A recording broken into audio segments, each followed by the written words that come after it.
दोस्तों, हिंदू धर्म में एकादशी व्रत को सबसे श्रेष्ठ व्रत माना जाता है। तभी तो इसे व्रतों का राजा कहा जाता है। एकादशी व्रत में भगवान विष्णु की पूजा की जाती है। मान्यता है कि जो व्यक्ति इस व्रत को सच्चे मन से करता है उसे सभी पापों से मुक्ति मिलती है और उसकी सभी मनोकामनाएं पूर्ण होती है। दोस्तों, आज की वीडियो में हम बात करेंगे एकादशी व्रत। अगर आप पहली बार रखने जा रहे हैं तो किस दिन से आपको शुरू करना चाहिए? एकादशी व्रत का उद्यापन कब करें? एकादशी पर उद्यापन की विधि, एकादशी व्रत की पूजा विधि, एकादशी व्रत के नियम। इस दिन क्या करें, क्या ना करें, एकादशी के दिन क्या खाना चाहिए और क्या नहीं खाना चाहिए। तो एकादशी इस व्रत से संबंधित आपको सभी जानकारी इसी वीडियो में दी जाएगी। आपको कहीं जाने की जरूरत नहीं है, बस आप इस वीडियो को शुरू से लेकर अंत तक बिना भगाए जरूर देखें और हर एक बात को बहुत ही ध्यान से सुनें। आपके सारे प्रश्नों के जवाब एकादशी से संबंधित इसी वीडियो में मिल जाएंगे। नमस्कार दोस्तों, भगवान हरि की कृपा आप पर सदैव बनी रहेगी और वीडियो को लाइक करके चैनल को सब्सक्राइब अवश्य कर लें। दोस्तों, एकादशी व्रत साल में कुल 24 बार और महीने में 2 बार आता है। हर महीने पूर्णिमा के बाद की कृष्ण पक्ष और अमावस्या के बाद की शुक्ल पक्ष तिथि को एकादशी मनाई जाती है। माह में 2 एकादशियां होती हैं, अर्थात आपको माह में बस 2 बार और वर्ष के 365 दिनों में मात्र 24 बार ही नियम पूर्वक एकादशी व्रत रखना है। हालांकि प्रत्येक तीसरे वर्ष अधिक मास होने से 2 एकादशियां जुड़कर यह कुल 26 हो जाती हैं। कृष्ण पक्ष में आने वाली एकादशी में व्रत करने से पूर्वजों और पितरों का आशीर्वाद प्राप्त होता है। वंश की वृद्धि के साथ संतान सुख की प्राप्ति भी होती है। इसी प्रकार शुक्ल पक्ष को पड़ने वाली एकादशी को व्रत करने से पितृ मातृकाओं एवं मातृ मातृकाओं को प्रसन्नता होती है और उन्हें मुक्ति मिलती है। पुराणों के अनुसार जो व्यक्ति एकादशी करता रहता है वह जीवन में कभी भी संकटों से नहीं घिरता और उसके जीवन में धन और समृद्धि बनी रहती है।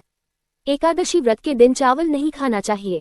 इस दिन चावल को जीव के बराबर मानते हैं, क्योंकि शास्त्रों में धार्मिक मान्यता के अनुसार ऐसा माना जाता है कि एक बार महर्षि मेधा ने यज्ञ में आए हुए एक भिक्षु का अपमान किया था, जिसके कारण माँ दुर्गा नाराज हो गई और माँ दुर्गा को मनाने के लिए महर्षि मेधा ने अपना शरीर त्याग दिया, जमीन में धंस गया। इससे माँ दुर्गा प्रसन्न हो गई और महर्षि को आशीर्वाद दिया कि उनके अन्न भविष्य में अन्न के रूप में उगेगी। इस कारण एकादशी के दिन अन्न, चावल और जौ उगा। उस दिन एकादशी तिथि थी, इसलिए चावल को जीव माना गया। यही वजह है कि एकादशी के दिन चावल खाना नहीं खाना चाहिए। दोस्तों, एकादशी के दिन दान करना अच्छा माना गया है। व्रती व्यक्ति को इस दिन सामर्थ्य के अनुसार वस्त्र, जल, आभूषण, आसन, पंखा और फल इत्यादि का दान करना चाहिए। मान्यता है कि इस दिन जल से भरे कलश का दान करने से बहुत अधिक पुण्य प्राप्त होता है। लेकिन इस दिन चावल और आटा को दान करना इस दिन निषेध है। ये दोनों चावल और आटा और अगले दिन द्वादशी के दिन दान करना चाहिए। दोस्तों, चलिए अब जानते हैं एकादशी व्रत। अगर आप पहली बार शुरू कर रहे हैं तो कब से शुरू कर चाहिए? दोस्तों, एकादशी का व्रत 2 तरह का होता है, नित्य और काम्य व्रत। जब आप नित्य व्रत करते हैं तो उसमें केवल आप भगवान की उपासना करते हैं और जो भी आप व्रत कर रहे हैं उसके लिए आप भगवान से कोई भी आशीर्वाद, मनोकामना नहीं मांगते हैं। इसे हम बोलते हैं नित्य व्रत। इसे हम किसी भी एकादशी से उठा सकते हैं। इस व्रत को उठाने का कोई नियम नहीं है। अब दूसरा व्रत आता है काम्य व्रत। था हमारे जीवन में बहुत सारे तरह के दुख, तकलीफें, कठिनाइयां आती है। किसी के पास धन नहीं है, किसी के पास संतान नहीं है, किसी के जीवन में रोग सता रहे हैं, किसी के जीवन में दुख, संपदा की कमी, कई ऐसी बातें हैं जिनको हम दूर करना चाहते हैं। इसलिए भगवान की शरण में जाते हैं, प्रार्थना करते हैं और व्रत करते हैं। अब हम चाहते हैं कि हमारे जीवन की जो भी समस्याएं हैं वह दूर हो जाए, हमें हमारे मनोवांछित व्रत का फल मिले, तो इसे हम बोलेंगे काम्य एकादशी व्रत।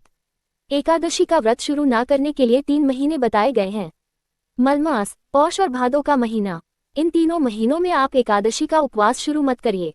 इसके अलावा दूसरे सभी महीनों में इस व्रत को शुरू कर सकते हैं, पर इसमें भी उसको 4 महीने बहुत ही श्रेष्ठ बताए गए हैं, जिनमें कि आपको इस व्रत को अवश्य शुरू करना चाहिए।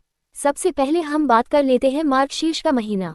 इस महीने में दोस्तों उत्पन्ना एकादशी आती है, साथ ही साथ मोक्षदा एकादशी आती है।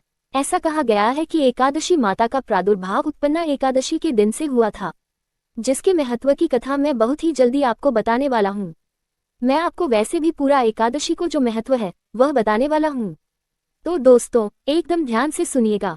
तो आप चाहे तो मार्गशीर्ष महीने की उत्पन्न एकादशी से एकादशी व्रत करने की शुरुआत कर सकते हैं। अगर आप इस महीने में नहीं कर पाते हैं तो आप चैत्र के महीने, वैशाख के महीने या माघ के महीने से एकादशी व्रत करना शुरू करते हैं तो यह महापुण्यदायी फलदायी होती है। आपकी मनोकामना जरूर पूरी होती है। साथ ही साथ दोस्तों, हमें और भी 2 बातों का ध्यान रखना है जब भी आप व्रत को शुरू करें। पहली बात कि गुरु तारा और शुक्र तारा उदय होना चाहिए। शुक्र हमारे जीवन में धन वैभव लेकर आता है। गुरु हमें हमारी जो भी आवश्यकताएं हैं उनको पूरा करने के लिए कि हमें किस तरह से काम करना चाहिए, क्या योजनाएं बनानी चाहिए, सबको गमन करता है। तो ये दो ग्रह हैं, इन दोनों को उदय होना चाहिए। अब आप पूछेंगे कि आपको कैसे पता पड़ेगा। दोस्तों, कैलेंडर में आप देखेंगे कि जब भी आपके पास कोई भी पंचांग है, खासतौर पर मैं पंचांग की बात कर रहा हूँ जिसमें तिथि दी रहती है, त्योहार दिए रहते हैं, वहीं पर दोस्तों पंचांग में ऊपर की तरफ से छोटा सा ब्लॉक होता है जहां ग्रह स्थिति दी होती है। ग्रह यानी सूर्य, चंद्र, तारा, जो भी ग्रह है उन सबकी क्या प्लेटरी पोजीशन है। सूर्य, चंद्र, मंगल, बुध, शनि, शुक्र, गुरु सभी की, तो उसमें लिखा रहता है गुरु और शुक्र तारा कब से कब तक उदय रहेगा, कब से कब अंत रहेगा, गुरु और शुक्र तारे की क्या पोजीशन है। तो दोस्तों, आप कैलेंडर चेक कर लें, या तो फिर मैं कोई और दूसरा वीडियो बना दूंगा जिससे कि मैं आपको बता दूंगा कि आप कब कब किस डेट से इस व्रत को शुरू कर सकते हैं, तो आप उसे फॉलो कर लीजिएगा। पर यहाँ पर आप खुद भी चेक कर सकते, तो आप इस तरह से देख लीजिए। और दोस्तों, इसके बाद एक और नियम आता है जिसमें कि कई जगह बताया गया है कि अगर आप गृहस्थ से हैं, आप पारिवारिक जिम्मेदारियों से बंधे हुए हैं, तो आप कृष्ण पक्ष की एकादशी का व्रत ना भी करें तो चलेगा, यानी आप केवल शुक्ल पक्ष की एकादशी का व्रत और उपवास कर सकते हैं। कृष्ण पक्ष की एकादशी में भी आपको दान पुण्य जरूर करना चाहिए। खासतौर से जिनके जीवन में संतान सुख है, वह कृष्ण पक्ष की एकादशी का व्रत नहीं करते हैं तो ठीक है, लेकिन उन्हें शुक्ल पक्ष की एकादशी का व्रत करना चाहिए। ऐसा कहा गया है कि गृहस्थ और पुत्रवान को शुक्ल पक्ष की एकादशी का व्रत करना श्रेष्ठ बताया गया है। पुत्रवान से मतलब जिसके संतान हो। साथ ही साथ ऐसा कहा गया है जैसे अगर आप सन्यासी हैं, विधवा है या फिर आपके जीवन में संतान नहीं है, तब आपको दोस्तों दोनों एकादशी का व्रत करना चाहिए। कृष्ण पक्ष और शुक्ल पक्ष दोनों एकादशी का व्रत करना चाहिए। दोस्तों, ये तो समय हो गया जिसमें मैंने आपको बताया किन किन महीनों से एकादशी का व्रत आपको शुरू करना चाहिए और आपको किन किन बातों का ध्यान रखना चाहिए। आइए अब जानते हैं एकादशी व्रत की पूजा विधि। एकादशी के दिन आप जब व्रत रखें तो सुबह जल्दी उठकर घर की साफ सफाई करके स्नान करें और इस दिन भगवान विष्णु का पूजन पीले रंग की सामग्रियों से जरूर करें। भगवान को स्नान कराकर पीला चंदन लगाएं, पीले वस्त्र अर्पित करें, पीले पुष्प अर्पित करें और पीले ही रंग के फल या पीले मिठाइयों का भोग भगवान को आज के दिन लगाना चाहिए। सुबह को धूप दीप जलाकर भगवान विष्णु के मंत्रों का जाप करें। ओम नमो भगवते वासुदेवाय, ओम श्री विष्णुवे नमः या फिर हरे कृष्णा मंत्र का जाप भी आप सच्चे मन से कर सकते हैं। साथ में मां लक्ष्मी जी का पूजन करें। भगवान श्री कृष्ण का पूजन आज के दिन करें। व्रत की कथा पढ़े सुने और अपना व्रत प्रारंभ करें। सुबह को आप केवल फलों का ही भोग भगवान को लगाएं। इसके अलावा आप मेवों का भोग भी भगवान को अर्पित कर सकते हैं। दिन भर उपवास रखें। शाम के समय एक बार फिर से विधि विधान से पूजा करें। भगवान को आप दोनों ही समय भोग लगाएं और साथ में तुलसी पत्र जरूर रखें। अगले दिन शुभ मुहूर्त में व्रत का पारण करने से पहले पूजन करें। दान की सामग्रियों का पूजन करें और अपनी सामर्थ्य के अनुसार, जैसी आपकी श्रद्धा सामर्थ्य हो उसके अनुसार मौसमी वस्त्रों का, मौसमी फलों का दान करें। पीली वस्तुओं का दान करें और व्रत का पारण तुलसी पत्र और जल से ही आप करें। सबसे शुभ माना जाता है। जो लोग व्रत का पारण करते समय तुलसी पत्र मुख में रखते हैं, उनके सभी पापों का नाश हो जाता है और उनका व्रत भी भगवान विष्णु स्वीकार करते हैं। तुलसी पत्र के अलावा भगवान विष्णु को बेर आंवले भी अर्पित कर सकते हैं। एकादशी और द्वादशी तिथि के दिन घर में शुद्ध सात्विक भोजन बने। एकादशी के दिन चावल का प्रयोग नहीं किया जाता है। महिलाओं को इस दिन सर से स्नान नहीं करना चाहिए। एकादशी के दिन तुलसी जी में जल अर्पित नहीं किया जाता है। आइए अब जानते हैं एकादशी की उद्यापन विधि। लेकिन दोस्तों, अभी तक आपने इस वीडियो को लाइक नहीं किया है तो वीडियो को लाइक करके हिंदू रिलीजियस टेल्स चैनल को सब्सक्राइब अवश्य करें। आइए जानते हैं एकादशी व्रत की उद्यापन की संपूर्ण विधि के बारे में, जिसे स्वयं भगवान श्री कृष्ण ने धर्मराज युधिष्ठिर को बताया था। एकादशी के व्रत उद्यापन की संपूर्ण विधि के बारे में हमारे हिंदू धर्म में बहुत सारे व्रत रखे जाते हैं और व्रत तभी पूर्ण होते हैं जब उनका विधिवत उद्यापन किया जाए। तो व्रत का उद्यापन साल में एक बार किया जाता है और किस प्रकार से किया जाता है। जब उद्यापन करते हैं तो उद्यापन की विधि है, उसमें व्रत किया जाता है, पूजन, जागरण, हवन, दान और ब्राह्मण भोजन के साथ ही व्रत का पारण किया जाता है। तो उस समय जानकारी के अभाव में बहुत ही कम लोग ऐसे होते हैं जो पूरी तरह से विधि विधान के साथ उद्यापन कर पाते हैं और बाकी लोग अधूरी जानकारी के साथ उद्यापन कर लेते हैं।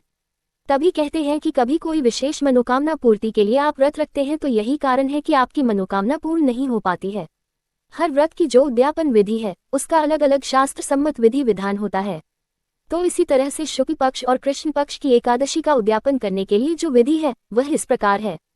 कृष्ण पक्ष की एकादशी का व्रत कृष्ण पक्ष की एकादशी में और शुक्ल पक्ष की एकादशी का उद्यापन शुक्ल पक्ष की एकादशी में ही रखना चाहिए।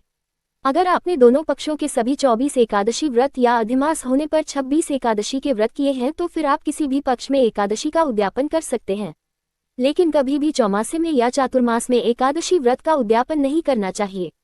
तात्पर्य यह है कि चातुर्मास यानी कि आषाढ़ शुक्ल एकादशी से लेकर कार्तिक कृष्ण एकादशी में कभी भी व्रत का उद्यापन नहीं करना चाहिए। शास्त्रों के अनुसार एकादशी का उद्यापन पूरे 2 दिन का कार्यक्रम होता है, यानी कि जिस तरह से आप एकादशी का व्रत रखते हैं तो उसी तरह से आपको विधि विधान से पूजा भी करनी होती है।